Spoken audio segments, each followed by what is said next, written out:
Good afternoon. Welcome to this special event organized by the Atlantic Association in the Netherlands. Welcome to all you participants who are joining us online. Unfortunately not face to face, but hopefully that will come in a few months from now or earlier.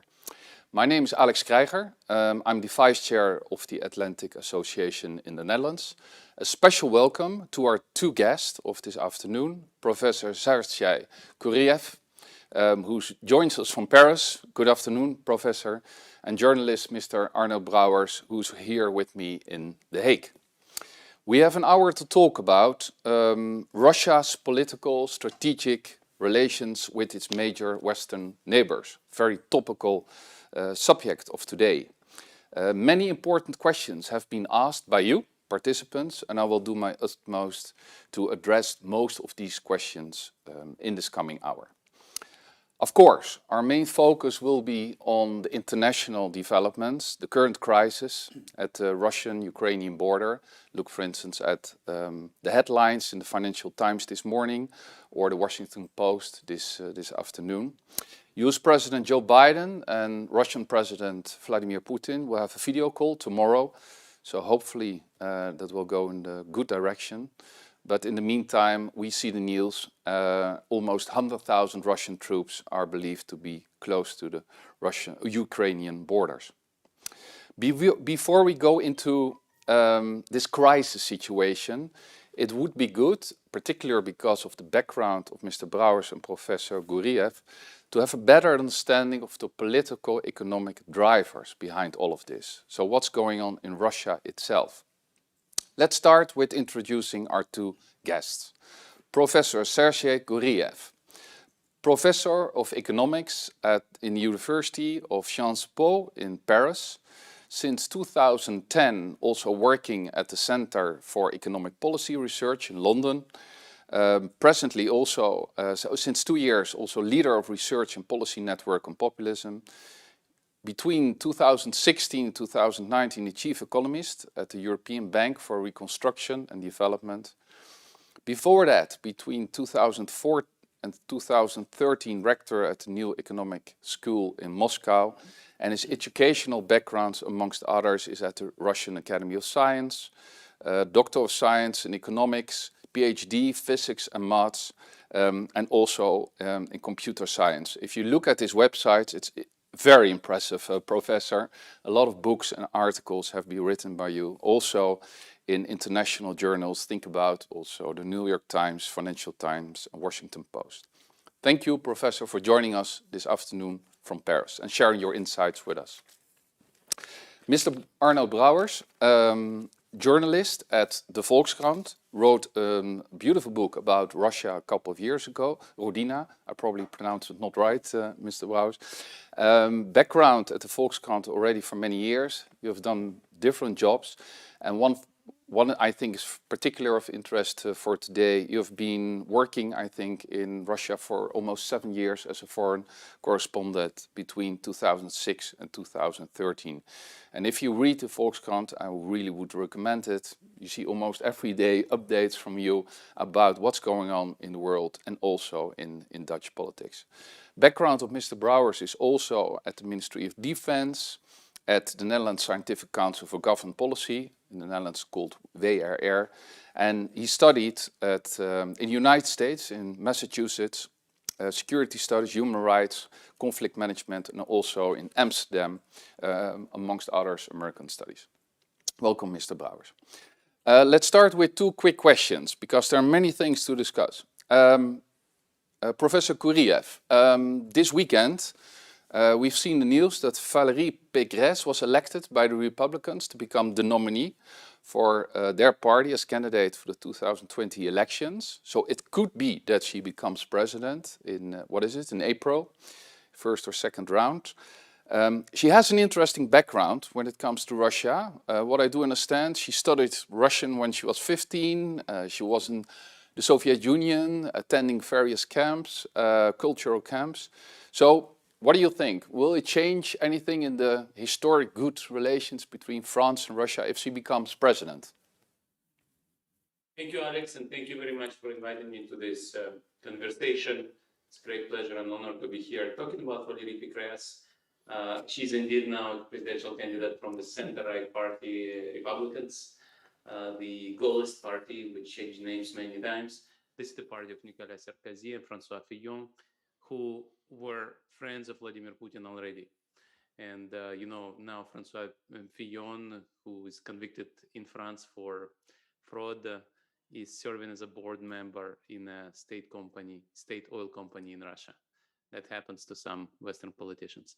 So indeed, Valérie Pécresse studied Russian when she was 15 in a camp for young communists in Yalta, Crimea, what is now a place annexed by Russia. So it's a complicated set of issues. So overall, to be seriously answering your question, I would say there is a very special relation between France and Russia, which is impossible to appreciate unless you live here. You see that people really follow Russia, people care about Russia, and it's not just the Republican Party. It's not just the right or the left. Overall, there is a strong historical, cultural connection between France and Russia. And all French politicians have extremely good advisors on Russia who speak Russian, follow Russian events, and think how to rebuild the relationship between France and Russia. However, even though President Macron tried to do that for the last 5 years, trying to build a special relationship, inviting Mr. Putin to his residence, that so far brought zero tangible results. And there are some candidates who want to go further. For example, there are presidential candidates who want to exit NATO in France. So these are the candidates that Mr. Putin loves. But the mainstream candidates like Valérie Pécresse are unlikely to do something different from what President Macron is doing or President Hollande or President Sarkozy were doing. However friendly you are to Russia, that is not going to change the stance on sanctions, on territorial sovereignty of neighboring countries, and on intervention in elections, which has also happened on the Russian side in 2017 when Russian hackers actually hacked into campaign of Emmanuel Macron. So there are many reasons to believe that there is nothing special about the relationship between Madame Pécresse and Vladimir Putin, and it's nothing unusual, fortunately or unfortunately, about a presidential candidate who understands Russia very well. Thank you for this first answer. Thank you very much. Mr. Brouwers, in Berlin, Bundeskanzler Angela Merkel, after 16 years, makes way this week for Olaf Scholz from the SPD. With the Ukraine crisis, he is immediately tested. Do you think that President Putin will miss Angela Merkel? It's too soon to tell. There's a lot being written and being speculated about what the new German government will do in the realm of foreign policy, and especially vis-à-vis China and Russia. But there's a sort of a balance in the new government between the Chancellor himself, standing in the SPD tradition of Ostpolitik and certain way of dealing with Russia, and the new foreign minister, who comes from a different approach. And I think it will be very interesting to see how that will play out in practice. I think it's really too early to say. But of course, many people have noted that the words Nord Stream were absent from the government coalition paper. So perhaps they themselves don't know yet either. So we'll just have to wait and see. Thank you. So actually, in the coming half year, it's rather unclear which way Paris will go, but also Berlin. Yes, but that depends on the type of crisis they will be faced with. If it's a very urgent, immediate one, they will be forced to decide the issue by themselves as well. Yes. Okay. Thank you. Thank you very much. Professor Guriev, maybe if I could ask you to almost start this meeting with, and also because of your background, to set the scene. Because as with many things, we all have an opinion, I think, about what's going on currently at the Russian-Ukrainian borders. but my experience is sometimes good to have a little bit better understanding what's underneath, what are the drivers. So could you please provide some insights into what's the economic context, so the strengths and weaknesses we currently see in Russia, and maybe also the outlook? Thank you very much, Alex. And indeed, let me just add one thing to what Arnaut has said, with which I completely agree. But there is one small thing which is mentioned in the coalition agreement regarding Russia. The German government wants to provide visa-free entry into Germany for all Russians under age of 25. I think it's a very interesting statement. I'm not sure how it can work in Schengen area, given that Germany is not just a country, it's a member of a visa-free Schengen zone. So it's going to be an interesting discussion, but the very statement is quite a bold statement, suggesting that Germany, with all the sanctions against Russia, wants to reach out to younger Russians and welcome them to Germany. Coming back to your question, Alex, indeed, when we discuss the geopolitical crisis, we should not forget that they're connected to what's going on in the Russian economy. So what you are asking is not random, exactly because what Mr. Putin is doing in his foreign politics may actually be linked to his domestic political situation. And this situation is not great. So if you compare Mr. Putin of today with Mr. Putin, say, of 2007, that's a completely different regime.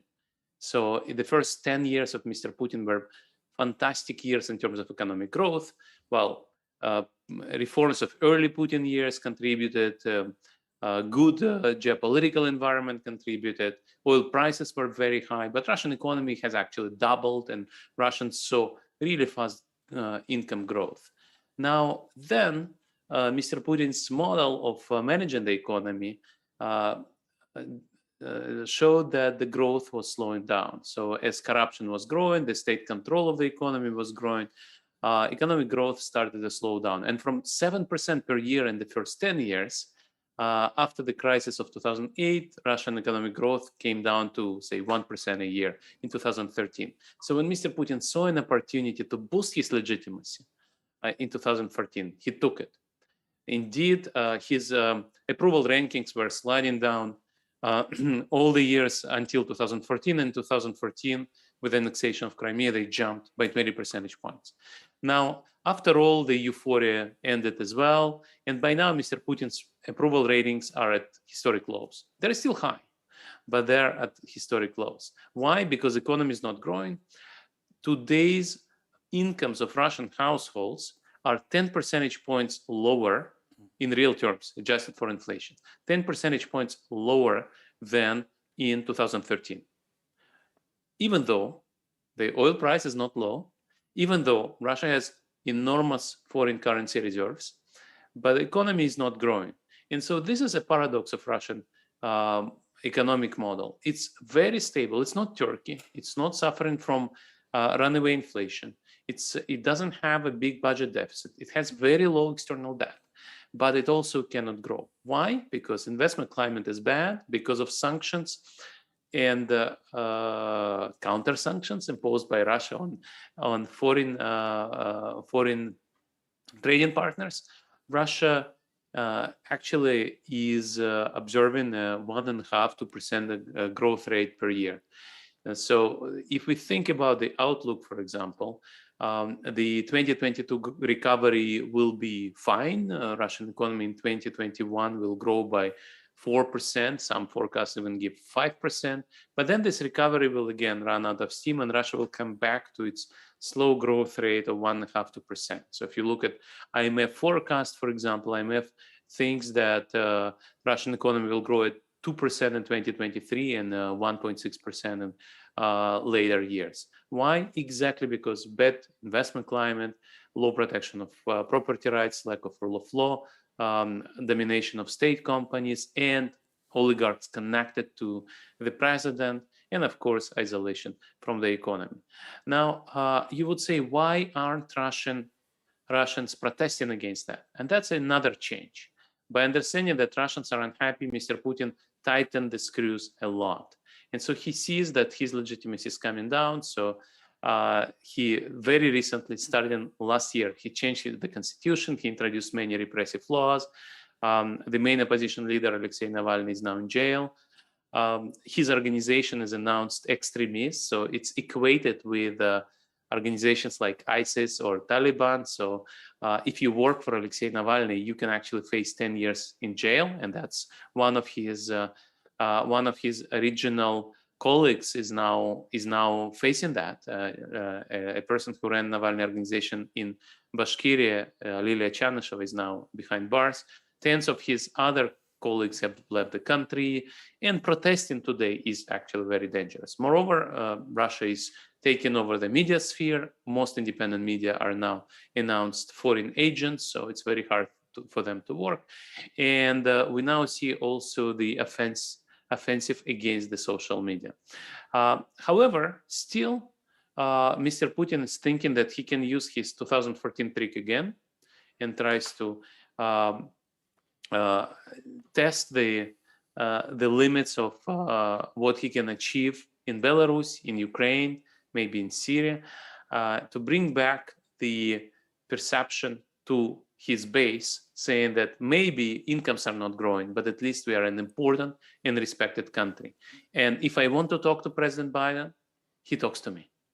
And that means we are not a secondary country. And even though you don't live very well, at least you should be proud that you're part of a big project, which is Russia, that is respected and feared by everybody else. And in that sense, what we observe today next to Ukrainian border is directly connected to the fact that incomes are not growing, Russian economy is stagnating, and ordinary Russians are feeling less and less happy about what's going on within the country.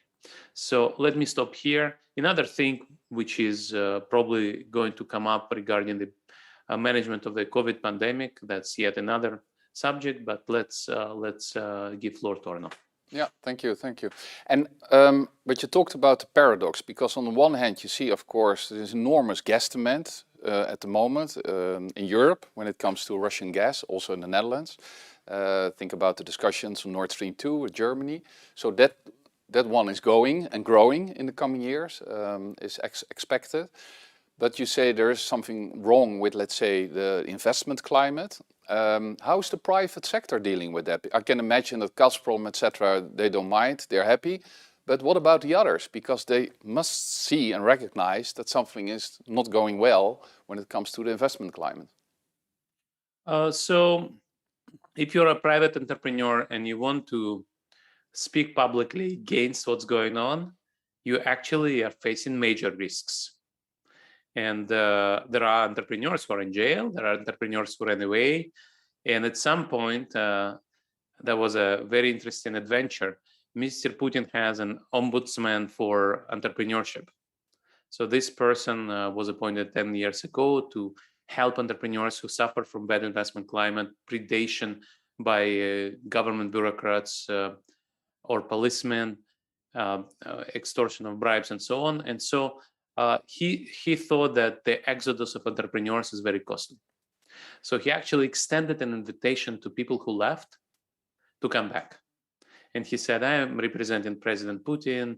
I will try to protect you from all the bad things that were threatened on you. And so actually a couple of people came back and were arrested and are now in jail. So that is probably the shortest, quickest answer. If you are not part of the network of President Putin, you are not very protected. And since you mentioned gas, in addition to Gazprom, there are private gas companies. The biggest of them is owned by a very old friend of President Putin. Okay, so that's in his entourage, I would say. Yeah. Exactement. Yeah, exactly. Okay, thank you. Mr. Brouwers, any reflections on what you just heard? Well, just to say that we really are lucky today, and Russia is unlucky because Professor Guriev really is one of Russia's brightest economic minds. And so the fact that he's speaking to us from Paris and not from Moscow is already testimony to some of the troubles that Russia is experiencing. So very nice actually to speak to you today, sir.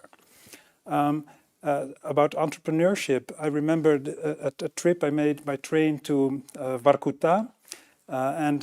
These trips are very long, so you get to speak to people many hours. And I also was speaking to a businessman, and he was quite successful. But he told me, you know, it's very challenging for us because I don't want to be too successful. So I want to be successful enough to provide for my family and to have a normal life. But if I'm too successful, I will have visitors, and they will take everything away. And I think many people, you know, business people have to sort of maneuver between all these powers, and it's very difficult for them. This is one of the reasons why the economic model in Russia is sort of doomed a little bit by this corruption. And even if there weren't, and even before Western sanctions were installed, Russia was already, of course, the Russian economy was already encountering these problems. So the sanctions play a role, perhaps, in strengthening that effect, but really it's a domestic crisis. And otherwise, what Professor Guriev says, of course, about the political situation, about the media, about protest, unfortunately, it's all very true. And sometimes I wonder if people in the West realize the difference between the situation before Crimea, let's say 8-9 years ago, or even 3 years ago. So there's a qualitative new phase that Russia has entered, where it seems that the circle of decision makers has been becoming smaller and smaller, and the people who are sort of managing the levers are really from the tougher side of even the Siloviki, of even the security types. But do you expect then, sorry to interrupt, but do you expect then, let's say, that political economic context is getting worse following, let's say, 2014 to now? Well, I was a correspondent in 2008 when you saw this build-up of tensions with Georgia. And it was slow, but it was persistent. And there always was something new that happened for this to be headlines in Russia and in Georgia as well, of course. And everybody sensed this tension, but nobody knew what would happen. And frankly, I think many analysts thought that surely Russia will not enter a war with Georgia, because this is, from an economic point of view, this is not a smart move. Because of the consequences. Yes. Now, of course, President Saakashvili also had his own character, and certainly had a role in starting the conflict. But the reprisal and what happened then surprised many people. Now, I think in 2021, nobody can be surprised anymore. And when we look at situations now where whether or not there will be conflict, we should have wider margins of possibility. Not saying that we don't know what will happen, but we no longer have the excuse of locking ourselves up in some sort of a rational economic scenario making. This clearly, not only after Georgia, but also after Crimea, clearly is not enough. So we also have to be careful from our side not to look at the situation in a too realistic way, right? Because what I hear you both say, the sanctions did have impact following 2014. And there's a serious risk that more sanctions will come. If we look at what might happen tomorrow, the potential threat for new sanctions, particularly from the US, then the situation will get worse, right? But that's a too realistic approach from our side. I simply wonder. I wonder. You know, you saw that what happened in 2014. Indeed, yeah. That all our rational models of what our reprisals would be did not really have much of an effect. And I think this is what I'm very curious to hear from also Professor Guriev, is what, so it's very difficult to explain to the Western European mind, for instance, what is Ukraine, what is the role of Ukraine in Russian thinking, or perhaps to put it better, in the thinking of Vladimir Putin, or because this is what counts. Absolutely. And this is something that perhaps the European Union also didn't quite grasp when it had its sort of policy of trying to attract Ukraine into closer economic cooperation. Yeah. But I'm Thanks. Yeah. Would you like to respond, Professor? Yes, absolutely. I fully agree thank with you. Arnaut, and I think it's a great point that Ukraine is very special to Russia, and Crimea is even more special, actually. So, Russian state dates back to Kievan Rus, so the state which was built by Viking kings more than 1,000 years ago. And Kiev was the city where it was started. And so for many Russians, Ukraine is not necessarily a different state. Ukrainians know that they're a separate state, a separate nation, separate country. But for people of Vladimir Putin's generation, it's still part of the same Soviet Union. And on top of that, Crimea, after Crimean War and the Battle of Sebastopol, also Crimean War of middle of 19th century also is praised as a place of great military fights, campaigns, battles for, again, Russian national mentality. And that's why when Crimea was annexed in 2014, Mr. Putin got so much more popular. And indeed, we are talking about popularity ratings, approval ratings reaching 85-90%.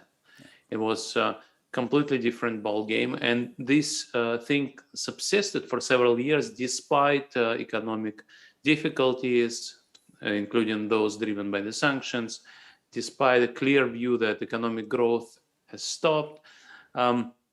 Still, it was a very big boost to Mr. Putin's popularity because of those historical reasons. To what extent there are other opportunities, geopolitical opportunities like this, it's not clear. To what extent Europe should be blamed for 2014? Here I can imagine that Europe made a mistake, but honestly, Europe didn't do anything that it didn't do to other neighboring states, right? So Moldova today has a similar agreement with the EU, and Russia does have a military base in Transnistria, but Russia actually cooperated with Europe recently to kick out an omnipotent Moldovan oligarch and to reinstate certain democratic procedures in Moldova, which led to pro-European candidate winning the election. Russia doesn't intervene militarily, even though a pro-European democratic candidate won the election. Russia always talked about how Ukraine should be part of Russian-dominated Eurasian Economic Union, while Ukraine wanted to join FTA with Europe, as Ukrainian President Yanukovych promised. And Russian media said it's impossible to do both. But of course, Armenia does have both. So in principle, there is nothing unique, impossible to do. Ukraine could be a friend of both Russia and Europe. And this is exactly what Ukrainians wanted to do. Nobody wanted to join NATO before 2014. Well, of course, today, Ukraine is very unhappy about NATO not opening up the door for Ukraine to join NATO, because Ukraine can see a difference between Ukraine on one side and, for example, Latvia on the other side. Latvia also has a lot of Russian speakers, but Mr. Putin cannot take his tanks and defend Russian speakers in Latvia because Latvia is a member of the NATO.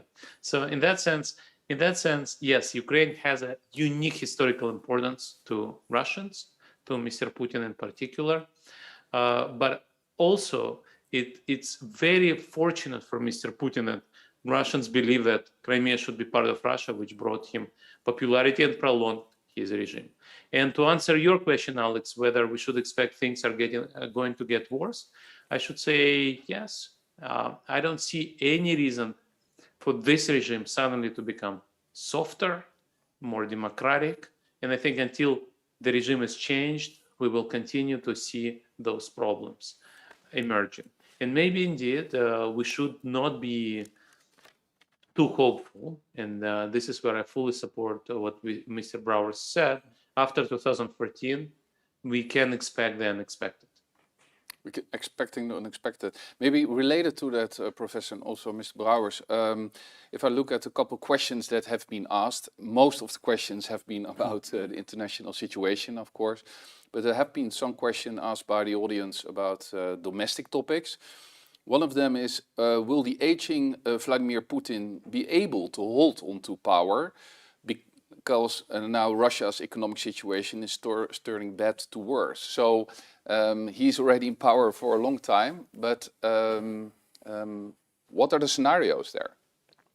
Maybe Professor first. So it's hard to predict that, but non-democratic regimes don't last forever, and that is especially true for personalistic regimes.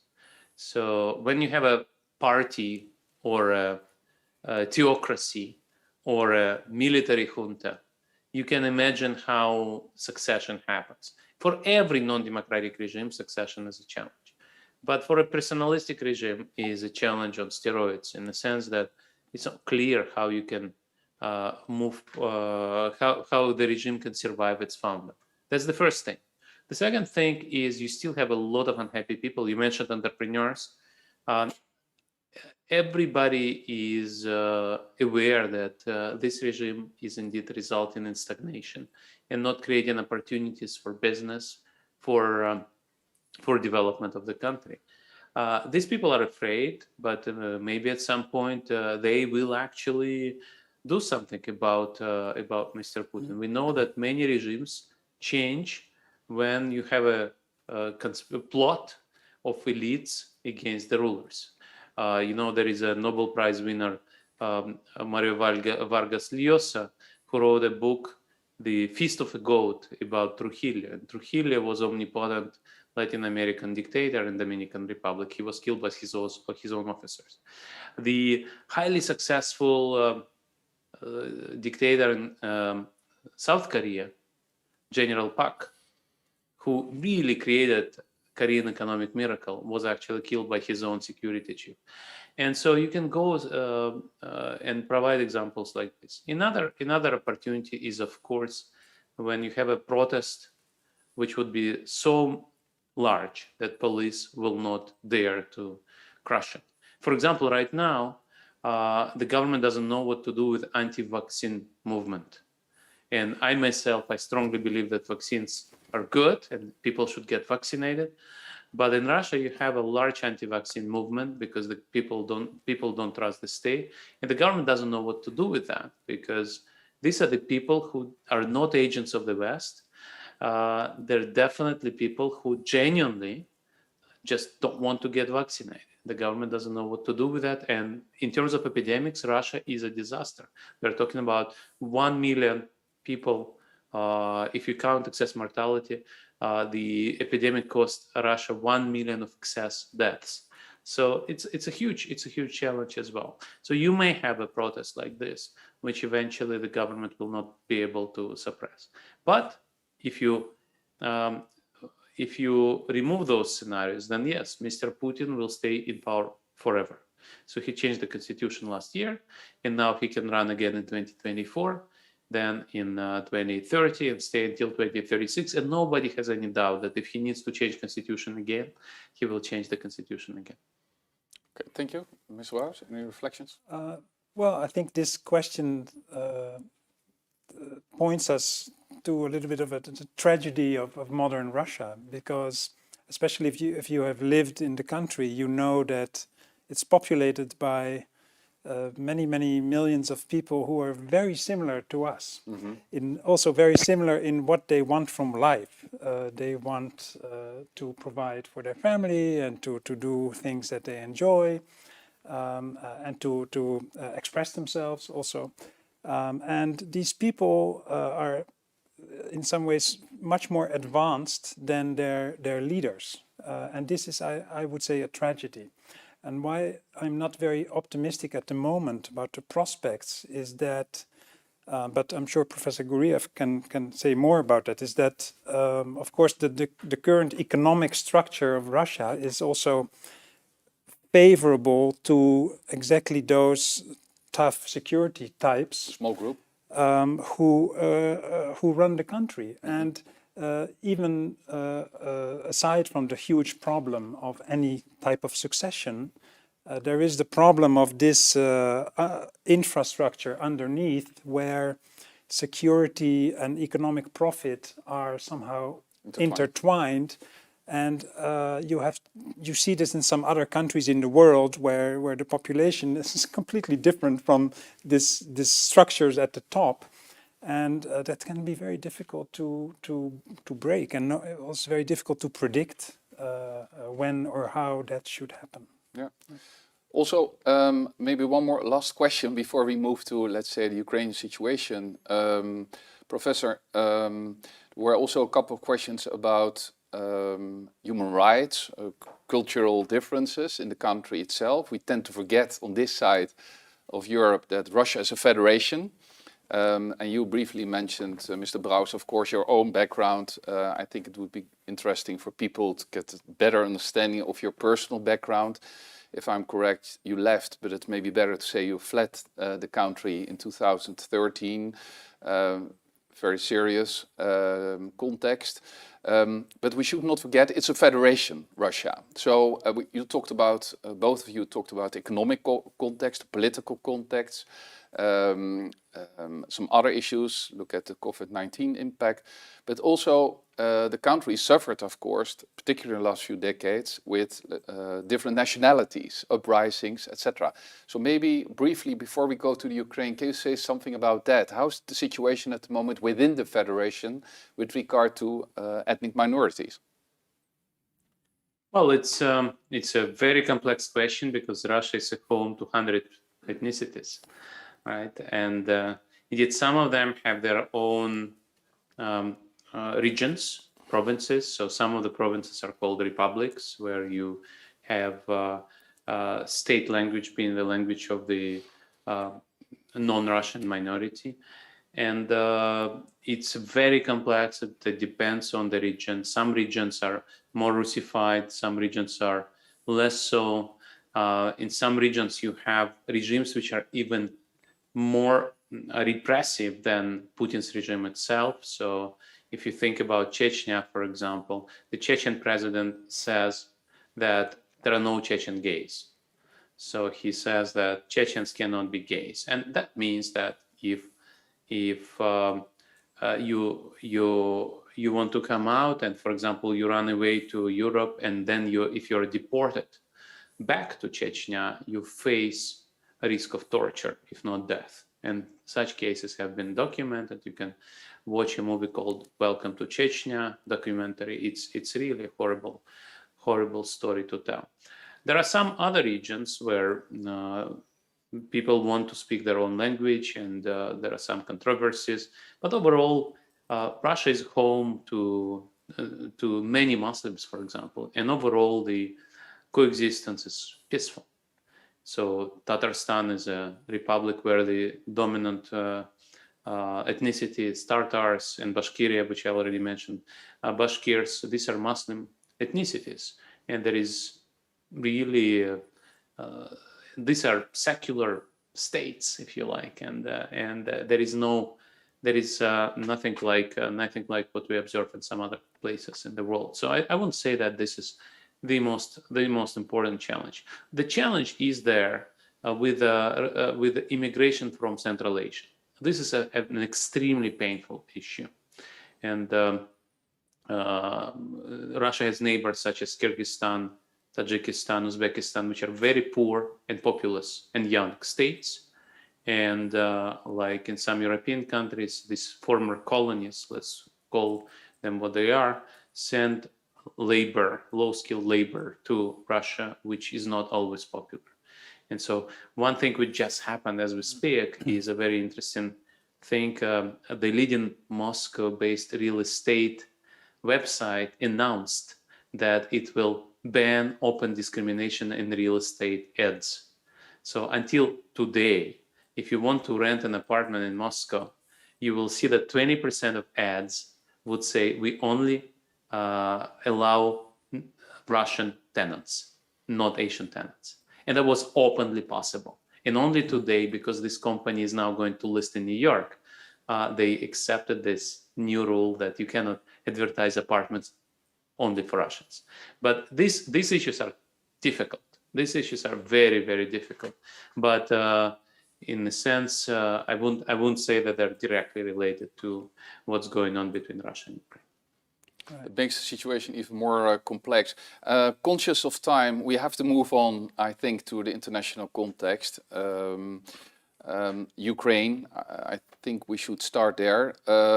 Professor Guriev, last week Jaap de Hoop Scheffer, former Secretary General of NATO, on Dutch radio said there's a direct line between the NATO summit in Bucharest 2008, the Russian intervention in Georgia 2008, in the Crimea 2014, and the current situation. We've seen the news in the last few days of the military buildup along the Ukrainian borders. Do you agree with him that there is a direct line, which he called even the red line for President Putin? Yes, so Russian government has always said that it doesn't want NATO to expand any further. So there is this narrative promoted by President Putin that when Soviet Union agreed to removing Berlin Wall and reunification of Germany, the West promised to Mr. Gorbachev that NATO will not expand to the east. So this is a false statement because Mr. Gorbachev himself has later said this promise has never happened, and it's false to say that NATO didn't want to expand.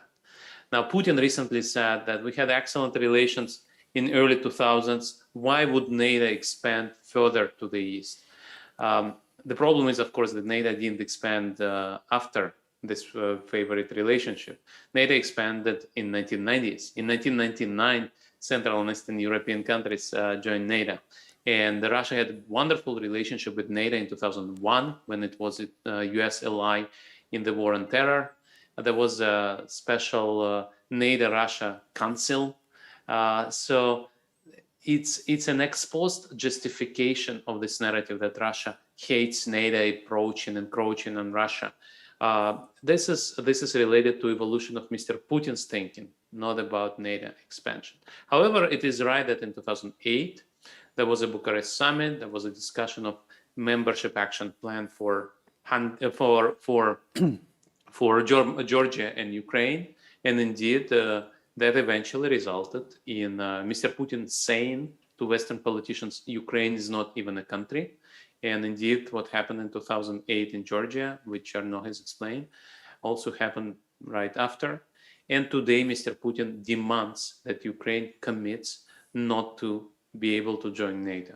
And once again, I should mention that before 2014, Ukraine actually was a neutral country and was not going to join NATO. But today, of course, it's very scared of Russia, as well as many other members of Russia. So this is you can draw a direct line between 2008 and today, but it would be wrong to say that it is the West who is to blame for this. Mr. Brouwers? Yes, I agree with that last assessment, and it's typical of also of our Western thinking that we always first want to blame ourselves for everything bad that happens in the world, but that's another topic. At the moment, I think what you see in Russia, if you live in Russia, if you watch TV, state television, if you've been living there for the past few years, you know one thing, that Russia is really in a state near to war because it's surrounded by very dangerous countries that are encroaching upon it. There is a constant sort of rhetoric, really nasty, by the way, oftentimes, that keeps alive this idea that there is almost conflict with the West. The West are adversaries. If you go to school, you have to, the boys go to training, the girls do other things that are necessary under such difficult circumstances. This atmosphere, this is, I think Professor Guriev talked about the development of Mr. Putin's sort of rule of the country. It's now at the stage where sort of this entrenched idea of a state of almost conflict with the West is an sort of an ingredient of the ruling model. So that also means for the Western politicians that are going to speak to President Putin that they shouldn't hope too much for sort of the resolution of the conflict, because the very fact that there is this conflict is the justification for all these domestic measures which suppress the freedoms of Russian people. So I think these are really locked into each other, and we should be aware of that when we project our thinking on Russia. But if you listen to what both of you are now saying with regard to that wider context behind that, if I look at the questions, former Minister of Defense Joris Voorhoeven did ask a question in the preparation for this call. It's a very difficult one, but it's, I think, on the mind of many people. How serious do you think there's the likelihood of a new Russian invasion in the Ukraine? Look at what has been written in the Washington Post the last few days with the different scenarios. Some of them even talk about a coup d'etat in Kiev before the end of January. But if you seriously talk about a new, I think we have to say a new invasion, the likelihood of that, I would be very interested, and that's following the question of the former minister. What are your views? What are your thoughts? Professor? Well, I'll be very short. I think we don't know. I think, and I fully agree with Arnaut, it's completely possible. But also what is true is Mr. Putin wants to do unexpected things that people don't foresee. And the very fact that US intelligence has reported it publicly and convinced their lies, it probably makes it less unexpected and therefore less useful for Mr. Putin. Also, it's hugely different from Crimea and East Ukraine, because the Ukrainian army is much better trained, also not going to be taken by surprise. So even if you invade, you cannot hold this territory. And finally, yes, there could be some coup d'etat in Kiev. There could be something else, something unusual, unexpected. That is a different story. But a direct invasion today, after this discussion of several weeks, would be not what Mr. Putin has done before. But again, Mr. Putin has surprised us many times when he took steps which we thought are impossible in 21st century. Okay. Again, think the unthinkable, correct? Yeah. Mr. Brouwers? Yes, I agree with that assessment. And I also agree that we always need to start by saying that we don't know.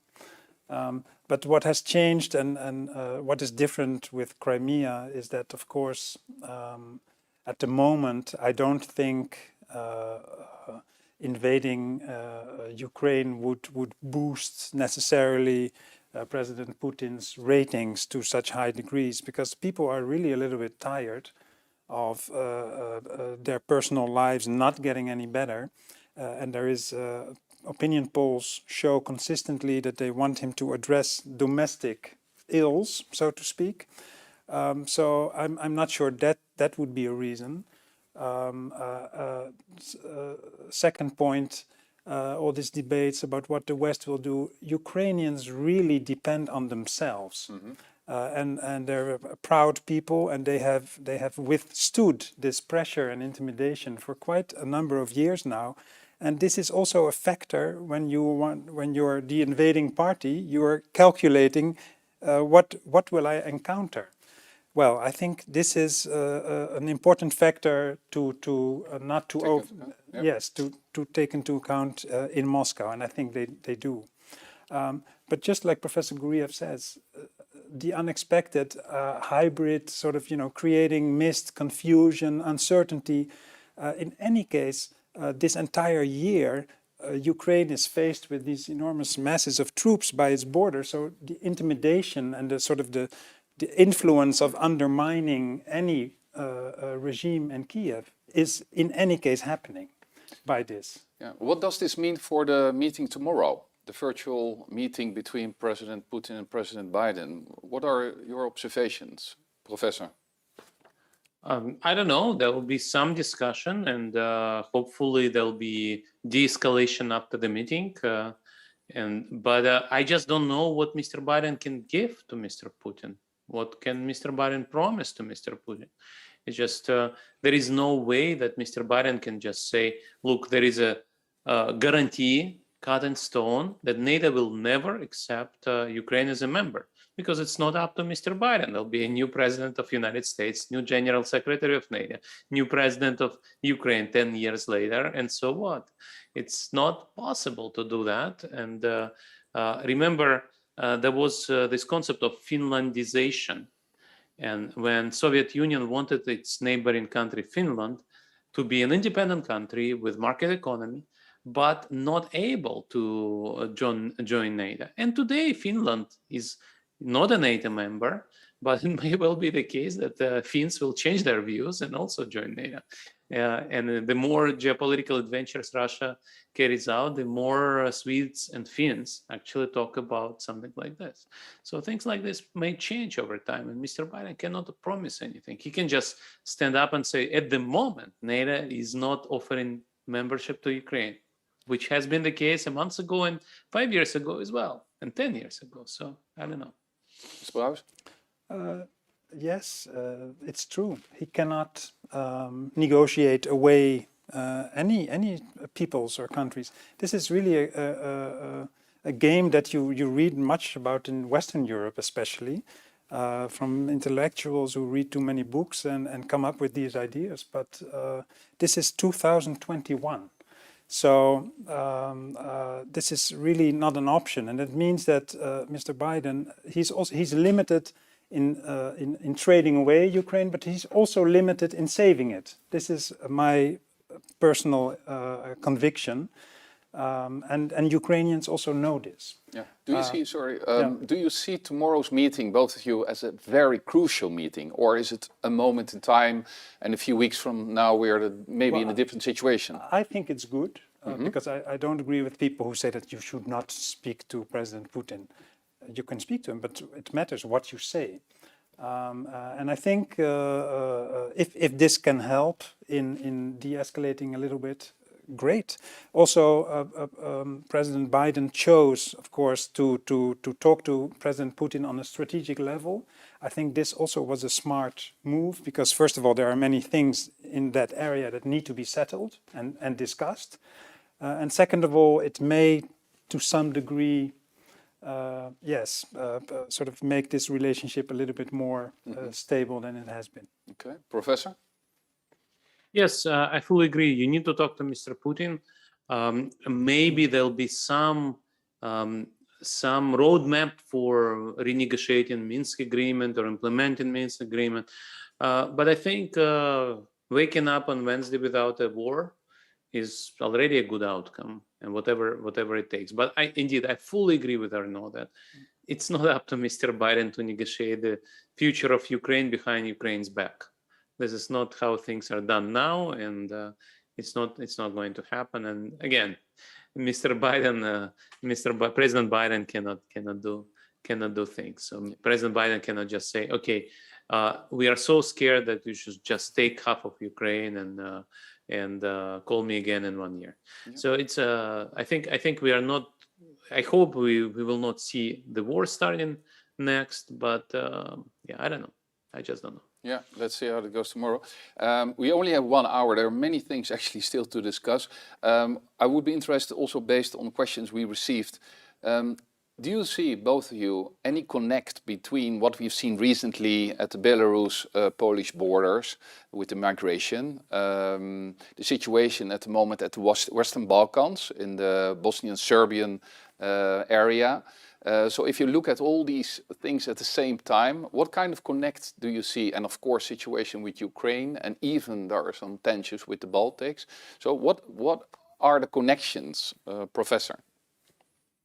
Well, I'm pretty sure that situation in the West Balkans are not manufactured by Putin. Also, you mentioned natural gas crisis. I also think that natural gas crisis is also not something that Putin actively manufactured. Gazprom contributed to the crisis by not selling enough gas, but that's a different story. However, situation in Belarus is something that was produced consciously by Mr. Lukashenko, and it's quite likely that he consulted with Mr. Putin before doing that. We don't know yet, but we'll see. Situation in Ukraine is actively pursued by Mr. Putin, and basically the common thing here is regimes like this push the limits. They try to see how far they can go. And here I fully agree with Arnaut in the sense that, yes, it's not really popular in Russia that you hurt other countries. The citizens, the Russian citizens want the government to help them at home, but the government doesn't want to, is not able without changing the regime, and so it instead tries to push the limits in the West. And also, I think Mr. Lukashenko miscalculated, but his idea was to break the unity within European Union. He miscalculated because with all the problems between Brussels and Warsaw, on this issue, Europe is united. And he also wanted to punish Poland and Lithuania for supporting Belarusian opposition. And again, he miscalculated, but these are the things these regimes do. They push the limits. They try to see where the red line is. Yes, and finally on Lukashenko, he also miscalculated about his friend in Moscow, because he made a threat With regard to the gas supply? that he couldn't hold on to very long. So but they have a very complicated and long relationship, which we cannot discuss now. But in general, I think Russia is. I always remember that President Putin said, I think it was in 2007 at the Munich Security Conference, when he was painting this dark picture of the America, especially, but Western forces dominating the whole world, etc., etc. And he said, we will come back to you with asymmetrical answers. And I think this is exactly, and you can even say, that they have done quite successfully with a lot smaller budgets. They have focused on certain types of weapons, and they have focused on certain types of sort of creating, advantages for themselves internationally that are below the threshold of war. They have exploited political, military opportunities right now as far as in quite a few African countries. They have done so in Syria. But it's more reactive, and it's just like what happens in Western countries when there is Russian hacking or something. It's more like taking advantage of already existing sort of situations. Rather, I don't believe in the big master plan. Okay, thank you. I'm looking at the time. Unfortunately, we cannot go into much more other questions. So I think, Professor, in a few months from now, we have to meet face to face, I think, when we're in a different situation with the COVID crisis, because we have to talk about also, of course, the role of Europe and also the relations between the Netherlands and Russia. Let's have maybe a last question that comes from a couple of students, because we also have a lot of students on the line, and they're very interested in the history and the culture of Russia. And it's almost Christmas time on this side of Europe. We've got an evening lockdown in this country, so plenty of time to read a book and not watch Netflix every night. So is there any book or anything else that you recommend to the students when it comes to get a better understanding of Russia, its history and its culture? Professor, maybe first. Yes, thank you very much, Alex. My publisher tells me that whenever I speak publicly, I should promote my book. Of course. So there is a book which is coming up in the US in March and in Europe in May, called Spin Dictators.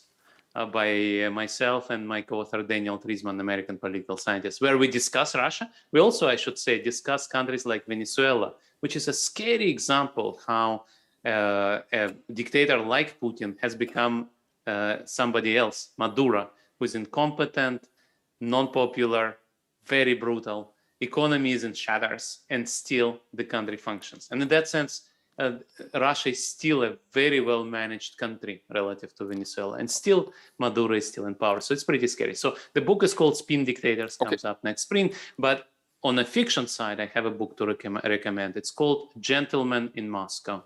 It tells you the history and the culture of Russia of 20th century through a prism of I will not spoil, but it's a very special prism, very special story with a lot of sense of humor, telling the story of quite a dramatic century Russia has had in 20th century. Okay. Thank you very much. Thank you. Gentlemen in Moscow. Okay, excellent. Thank you. My recommendation would be Vasily Grossman. I had to look it up in English, Life and Fate. So this is for anybody, if you study Russia or not, it would be a great book to read. But if you want to understand Russia, you might as well start with that book. Okay, thank you very much for these suggestions. We have to close here. It was a privilege to talk with both of you. So thank you, Professor Guriev in Paris. Thank you for your time and answering all these questions. Hopefully we can meet one day in a few months from now face to face. Thank you, Mr. Brouwers, here in The Hague. Thank you to all the people online. Impressive audience, former ministers, former and current members of parliament, journalists, experts, and a lot of students, and also the diplomats. And thank you to Bram Boxhorn and his team from the Atlantic Association in the Netherlands for organizing this event. So thank you all, and I wish you a nice evening. Thank you very much. Thank you very much, Alex. Thank you. Thank you very much, Arnaud and Bram. Thank you.